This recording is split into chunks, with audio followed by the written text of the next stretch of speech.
തക്കടുവിൻ്റെ fees കൊടുക്കാനുള്ള പൈസ അല്ലേ ഇത്? അതെ.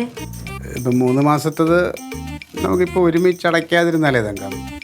എൻ്റെ ഒരു ചെറിയൊരു അത്യാവശ്യം നടക്കുമായിരുന്നു. ഒരു മാസത്തത് ഒന്ന് അഡ്ജസ്റ്റ് ചെയ്താലേ. ആരഡ്ജസ്റ്റ് ചെയ്യും? അല്ല പറയട്ടെ, ആരഡ്ജസ്റ്റ് ചെയ്യും ക്ലീറ്റോ? എന്നെ ആ കൊച്ചിന്റെ ഡയറിയിൽ എഴുതിക്കൊണ്ട് വന്നു കണ്ടായിരുന്നോ? എത്ര ദിവസമായിന്നറിയാമോ ഞാൻ അവിടെ നിന്ന് ഇവിടുന്ന് കടം മേടിച്ചു കൊണ്ടുവന്ന് വെച്ചതാ ഇതിനകത്ത്. ഞാൻ പറയട്ടെ, ഒന്നും പറയണ്ട. എന്നെ ഒരുത്തൻ ചതിച്ചു. നിങ്ങളെ ചതിക്കും, കാരണം നിങ്ങൾ ലോകത്തുള്ളവരെ മുഴുവൻ എന്നെ ചതിച്ചതല്ലേ ഇപ്പൊ ഇത്, അല്ലേ? ഞാൻ എടുത്തില്ല, ഞാൻ നിന്നോട് ചോദിക്കാം എന്ന് ചോദിക്കാം, അല്ലാതെ ഇത് ഞാൻ എടുത്ത് മോഷ്ടിച്ചോ. എന്നോട് ചോദിച്ചാൽ ഞാൻ സമ്മതിക്കോ? സമ്മതിക്കോ? ഞാൻ എന്ത് വേണമെങ്കിലും ചെയ്യാം. ഒന്നും ചെയ്യണ്ട. പറയട്ടെ, നമ്മുടെ പാർട്ടിയുടെ അറിയാലോ, ഈ ഒരു പ്രതിഷേധ സമ്മേളനം നടക്കുന്നുണ്ട്. അപ്പൊ അതിന് ഫ്ലെക്സ് ജോർജ് അടിച്ചു തരാന്ന് പറഞ്ഞാൽ ചെരുപ്പാണ്. അവ ഇപ്പൊ സമയത്ത് കാല് മാറി. അപ്പൊ എനിക്ക് ഇപ്പൊ ഫ്ലെക്സ് ഇതൊക്കെ അടിച്ചതിന്റെ പൈസ എല്ലാം ഒന്ന് സെറ്റിൽ ചെയ്യണം. ഫ്ലെക്സ് അടിക്കാൻ വേണ്ടിട്ടാണോ? ഞാൻ തിരിച്ചു തരുന്നെങ്കിൽ ഞാനാ പറയണേ. അയ്യോ വേണ്ട, ക്ലീറ്റോന് ഫ്ലെക്സ് അല്ലേ വേണ്ടുള്ളൂ. അതിനൊരു കാര്യം ചെയ്യണം. എന്നും രാവിലെ ഇവിടുന്ന് വടി പോലെ ഒരു വെള്ളയും ഇട്ട് പോകില്ലേ, അതിനകത്ത് ആ താഴത്തുള്ള മുണ്ടുണ്ടല്ലോ, അതിങ്ങനെ നിവർത്തിയിട്ടിട്ട് നല്ലൊരു പടം വരച്ചു വെക്കണം. ഫ്ലെക്സിൽ എന്താ വേണ്ടതെന്ന് വെച്ചാൽ എന്നിട്ട് അത് 4 സൈഡും കയറിട്ടങ്ങ് കെട്ടി 4 മരത്തിലോട്ട് കെട്ടി വെച്ചാൽ ഫ്ലെക്സ് ആയി. ഒരു പോയുമല്ല. അല്ലെങ്കിൽ ഒരു കാര്യം ചെയ്യും, ആ മുണ്ടങ്ങ് നിലത്ത് വിരിച്ചിട്ട് ടെണ്ട് 10 പേരല്ലേ ഉള്ളൂ, 10 ആൾക്ക് 10 വെച്ച് ആൾക്കൊരു 1000 വെച്ച് കിട്ടും.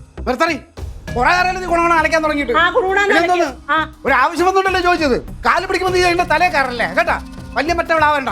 ഇതിപ്പോ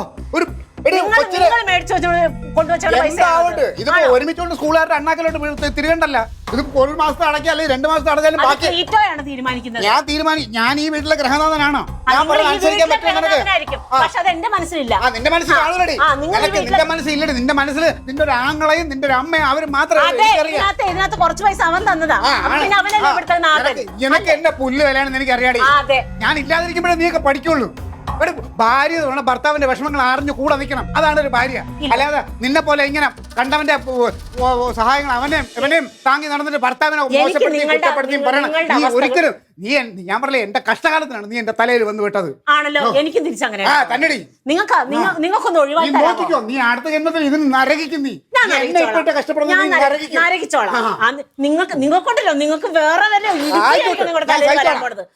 എന്താ ഇതുപോലൊരു പിശാച് ഒരുത്തൻ എന്റെ തലയിൽ വരൂല.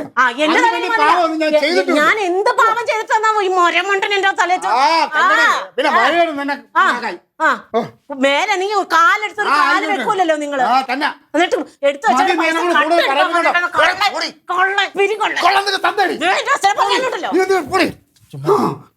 നിങ്ങളെ ഞാൻ കാണിച്ചു തരാം.